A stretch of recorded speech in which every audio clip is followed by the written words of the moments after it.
Contoh, Abdullah bin Mas'ud, as-sabiqun al-awwalun minal muhajirin, imamul mufassirin, imamnya ahli tafsir, yang kata Nabi, barang siapa yang membaca Quran dengan ringan, dengan mudah, baca Al-Qurannya dengan bacaan Ibnu Mas'ud.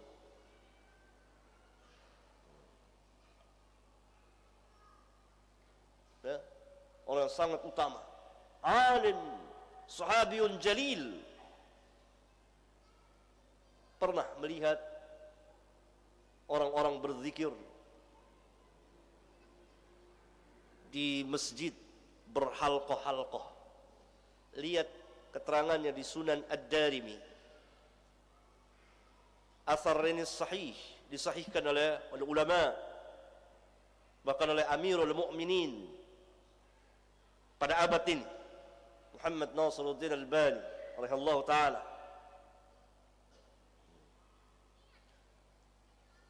Yang salah apanya? Sifat dan caranya. Nah, lihat, banyak contoh tentang ini, banyak dan banyak sekali.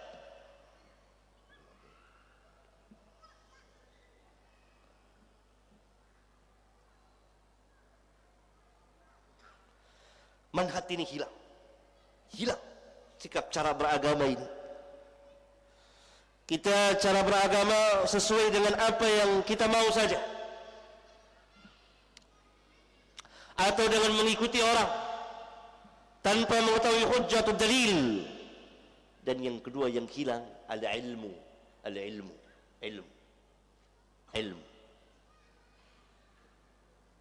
yang hilang.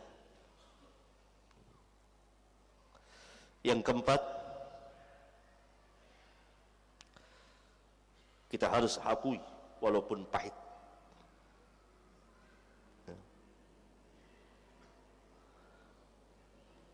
kebanyakan dari kita beragama dengan akal pikirannya, bukan dengan wahyu.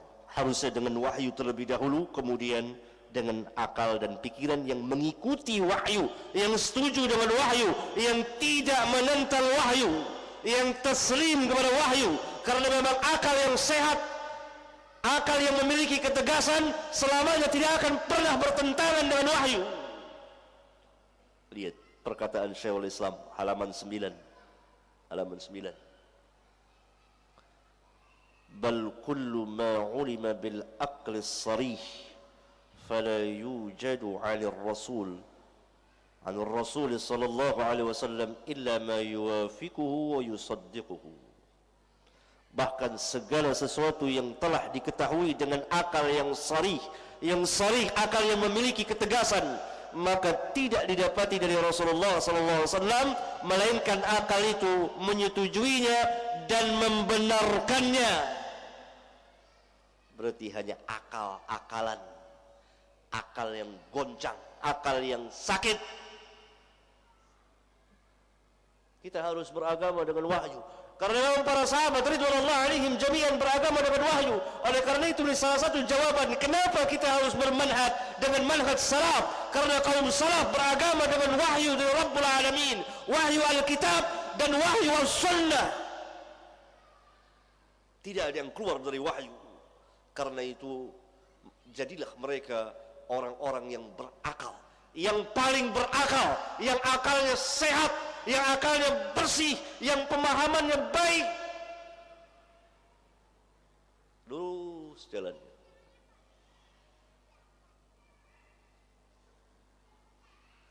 Ini barangkali salah satu hikmah dari sekian banyak hikmah yang sangat dalam.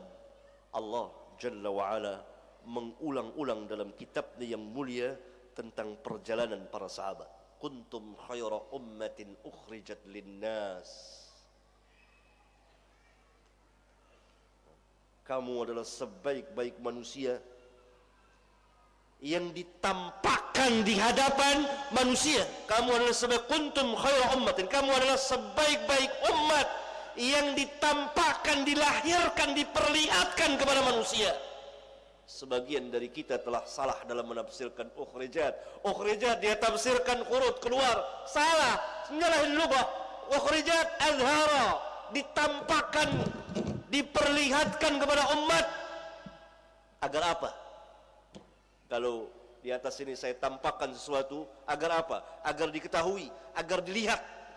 Azhara, kuntum khaira ummatin ukhrijat linnas. Kamu adalah sebaik-baik umat yang Allah perlihatkan kepada manusia, tampakkan kepada manusia. Itu ukhrijat. Bukan tafsirannya khuruj.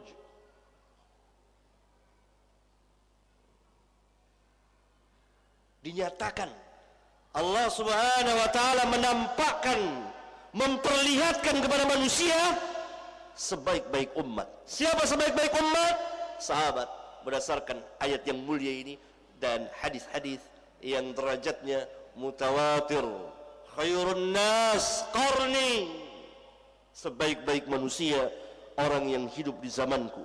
Tidak ada seorang pun yang mengingkari bahwa orang yang hidup di zaman Nabi SAW adalah para sahabat. Hatta dia orang kafir, pasti kalau ditanya siapa yang hidup bersama Nabi saya SAW, sezaman dengan Nabi saya, kalau dia menjawab, kalau dia tahu sejarah, iya para sahabatnya. Sebagaimana siapa yang hidup bersama Musa dan beriman kepada Musa, para sahabatnya. Siapa yang hidup bersama Isa bin Maryam dan sezaman dengannya, bersama dengannya, al-hawariyun. Sahih. Lihat, kuntum khaira ummatin ukhrijat linnas, ukhrijat linnas azhara. Dia Allah tampakkan, perlihatkan kepada manusia. Inilah sebaik-baik manusia, sebaik-baik umat ini. Dan seluruh kaum muslimin masuk ke dalam ayat yang mulia ini apabila dia mengikuti perjalanan para sahabat ridwanullah alaihim jami'an. Kalau tidak, ya tidak. Karena hanya ada dua perjalanan disebut dalam Allah, siratal mustaqim, siratal ladzina an'amta alaihim, dan ghairil maghdubi alaihim waladdallin. Siratal mustaqim, jalannya orang yang Allah telah beri nikmat kepada mereka. Nabi yang terakhir siapa? Nabi Muhammad sallallahu alaihi wasallam. Sahabatnya siapa? Para sahabat yang mengiringi, yang bersama beliau, Muhammadur Rasulullah walladzina ma'ahu. Muhammad itu Rasulullah, tegaskan Muhammad itu Ar-Rasul, Rasulullah. Walladzina ma'ahu, walladzina ma'ahu. Kita tidak, walladzina ma'ahu Abu Bakar, Umar, Uthman, Ali, Abu Hurairah dan seterusnya, sekalian para sahabat ridwanullah alaihim jami'an. Itu walladzina ma'ahu asyidda'u 'alal kuffar ruhama'u bainahum, al-ayah.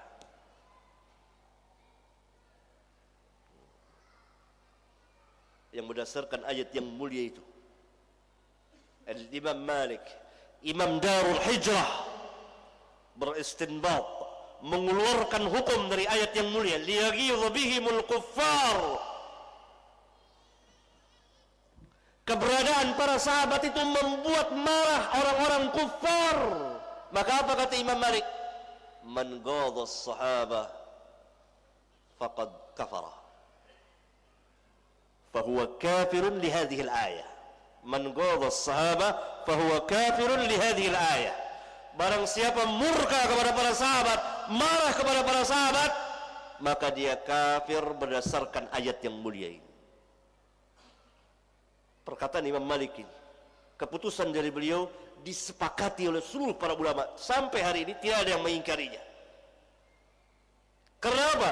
Rabbuna Jalla wa'ala menegaskan bahwa keberadaan para sahabat itu membuat marah, membuat murka, membuat benci orang-orang kufar itu. Mereka sangat bencinya kepada para sahabat ridwanullah alaihim jami'an. Mafhum yang dapat dipahami bahwa siapa yang benci, yang marah, yang murka kepada para sahabat, perjalanan sama dengan orang-orang kafirin.